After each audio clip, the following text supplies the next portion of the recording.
এই গরমে একটুখানি ঠান্ডা খাওয়ার জন্য কোথায় চলে গেলাম সব কিছু শেয়ার করছি এই ভিডিও ব্লগে। আসসালামু আলাইকুম সবাইকে, আশা করি সবাই খুব ভালো আছেন। নতুন একটি ভিডিও নিয়ে ওয়েলকাম জানাচ্ছি সবাইকে।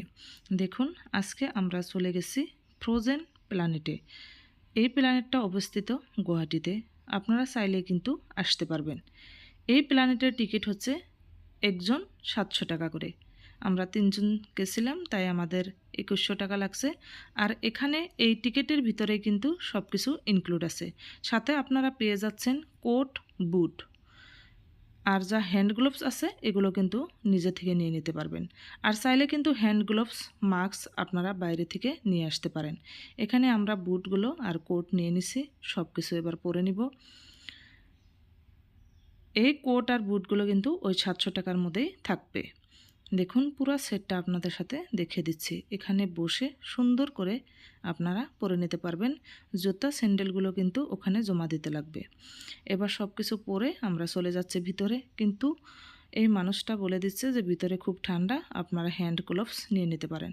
তো এখান থেকে আমরা হ্যান্ড গ্লোভস নিয়ে নিছি। হ্যান্ড গ্লোভসগুলো এখানে অনেকটাই দাম, তো আপনারা বাইরে থেকেও নিয়ে আসতে পারেন। সাথে কিন্তু অবশ্যই মাস্কটা নিয়ে নিতে লাগবে, নাহলে কিন্তু প্রচুর ঠান্ডা। এবার আমরা এক এক করে ভিতরে ঢুকে যাচ্ছি।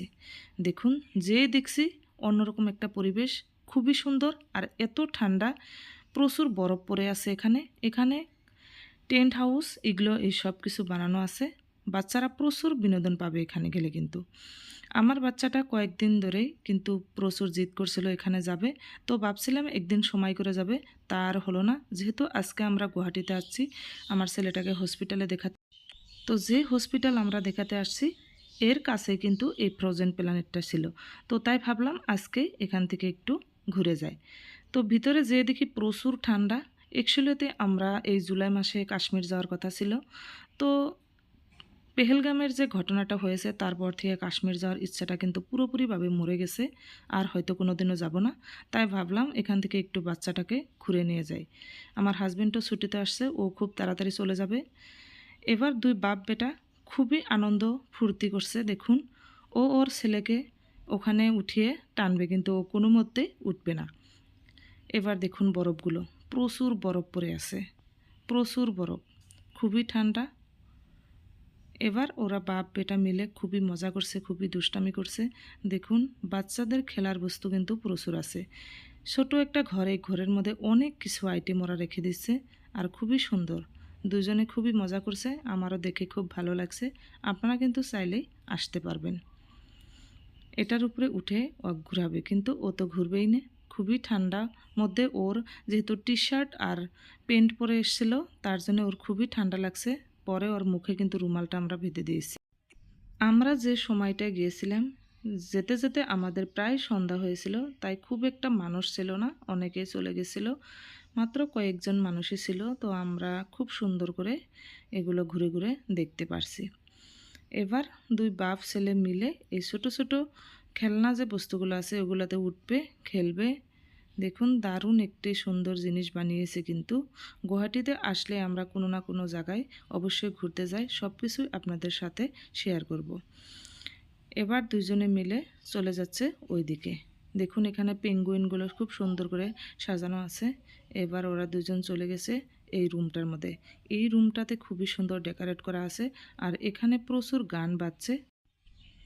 এই রুমটার মধ্যে আমরা কিছুক্ষণ সময় থেকে ফটোশ্যুট করে আবার চলে যাচ্ছি। দেখুন, রুমটা দেখতে অনেক ভালো লাগছে, ভিতরে এত ঠান্ডা। এখানে বসে কিছুক্ষণ সময় থাকার পরে আবার আমরা এখান থেকে বেরিয়ে যাচ্ছি। যারা আসামে আছেন তারা তো নিশ্চয় জানেন এই ফ্রোজেন প্ল্যানেটটা কোথায় অবস্থিত। তো অবশ্যই আপনারা ঘুরে যেতে পারেন। এই গরমের মধ্যে ফ্রোজেন প্ল্যানেটটা বেস্ট একটা জায়গা ঘোরার জন্যে। ওরা দুজন এবার উপরে চলে যাচ্ছে। আমার ছেলেটা তো একদম টেনে ধরছে, দেখুন এটার উপরে উঠবে। একরকম পুরোপুরিভাবে জিদ, তো এটার উপরে ওকে উঠিয়ে দিল। এবার ও কিছুক্ষণ সময় লাফাবে, ওর সাথে সাথে বাপেও লাফানো ধরছে। দেখুন, বাপ ছেলের এই মজার দুষ্টামি আমার খুব ভালো লাগে। প্রায় 6 মান্থ পরে ওদের দেখা দেখি। আমার হাজব্যান্ড ছুটিতে আসছে, খুব তাড়াতাড়ি চলে যাবে। তো যে পরিমাণ পারে তার মানে ও বাচ্চাটাকে খুবই আনন্দ দেওয়ার চেষ্টা করে। এবার দুইজনেই উপরে উঠে যাচ্ছে, উপর থেকে স্লাইস করবে দুইজনে। ওখান থেকে আমাকে হাই করে দিচ্ছে। আমি পুরো ভিডিওটা বানানোর জন্য খুবই চেষ্টা করছি, কিন্তু ওদের ডাকাডাকির তালে আমি ভিডিওটা খুব ভালো করে করতে পারিনি। দুজনে খুবই মস্তি করছে, খুবই মজা করছে, আমার দেখে কিন্তু অনেক ভালো লাগছে। এবার পুরো এটা আমি ঘুরিয়ে আপনাদের সাথে দেখালাম। দেখুন এবার ওখান থেকে ওরা আসবে, এই যে আসছে আমার ছেলেটাই। এবার ওর পুরোপুরিভাবে ঠান্ডা লেগে গেছে, ও আর থাকতে চাইছে না। দেখুন ও তাড়াতাড়ি করে হাতগুলো মুছে দিচ্ছে, ওর খুবই ঠান্ডা লাগছে। এবার আমরা চলে যাব। দেখুন এক্সিট করে যাচ্ছি, কিন্তু আমার ছেলেটা যাওয়ার পরেও কিন্তু ও আরেকবার ঘুরে আসছে। দেখুন একটা বরফের টুকরা নিয়ে এসে দিয়ে গেল। আবার চলে যাচ্ছি, খুবই ঠান্ডা, বেশিক্ষণ থাকা যায় না। তো আপনারা চাইলে দিনের বেলায় আসবেন। আমরা বের হতে হতে কিন্তু 8টা বেজে গেছিলো। এবার ওখান থেকে বের হয়ে বুট কোট সবগুলো খুলে রেখে দিছি। এবার নর্মাল টেম্পারেচারে কিছুক্ষণ সময় আমরা এখানে হাঁটাচলা করে আমাদের যে জুতা স্যান্ডেলগুলো আসলো ওইগুলো এবার নিয়ে এসে আমরা বের হয়ে যাব। খুব সুন্দর জায়গাটা, খুব ভালো লাগছিল। এবার দেখুন জুতা স্যান্ডেলগুলো ওখান থেকে নিয়ে আসছি, নিয়ে এসে আমরা পরে এবার বের হয়ে যাব। প্রচুর গরমের মধ্যে এই জায়গাটা ঘুরে কিন্তু খুব ভালো লাগলো, খুবই ভালো লাগলো। আপনারা চাইলে কিন্তু আসতে পারবেন। যদি আমার ভিডিওটি ভালো লাগে থাকে নিশ্চয়ই লাইক কমেন্ট শেয়ার এবং সাবস্ক্রাইব করবেন। যদি ফেসবুক থেকে ভিডিওটি দেখছেন নিশ্চয়ই আমার পেজটিকে ফলো করবেন। এবার আমরা চলে যাচ্ছি। বের হতে হতে 8টা বেজে গেছিলো। বাহিরের ভিউটা আপনাদের সাথে একবার শেয়ার করছি। দেখুন অনেকটাই জায়গা নিয়ে বাহিরটা, কিন্তু ভিতরটা অত একটা জায়গা নাই, কিন্তু বাহিরে প্রচুর জায়গা আছে। দেখুন সব মানুষই চলে গেছিলো, মাত্র কয়টা গাড়ি এখানে আসিল, যা 2-1টা মানুষ আসলো। আমাদের গাড়িটা এই সাইডে আছে, তো এখন আমরা গাড়ি নিয়ে বের হয়ে যাব। আর 2টা গাড়ি আছে, মানুষগুলো বেরই হয় নাই, ওরাও এখন ধরে আসেই। তো আমরা এবার চলে যাচ্ছি। যদি ভিডিওটি ভালো লাগে থাকে নিশ্চয়ই আমাকে লাইক কমেন্ট করবেন, আর অবশ্যই আরও এইরকম নতুন নতুন ভিডিও আপনাদের সাথে নিশ্চয় শেয়ার করব। এবার রাতের আন্ধারে আমরা এইভাবে খুব তাড়াতাড়ি চলে আসলাম নিজের স্থানে। খুবই ভালো লাগলো, অনেক সুন্দর জায়গাটা।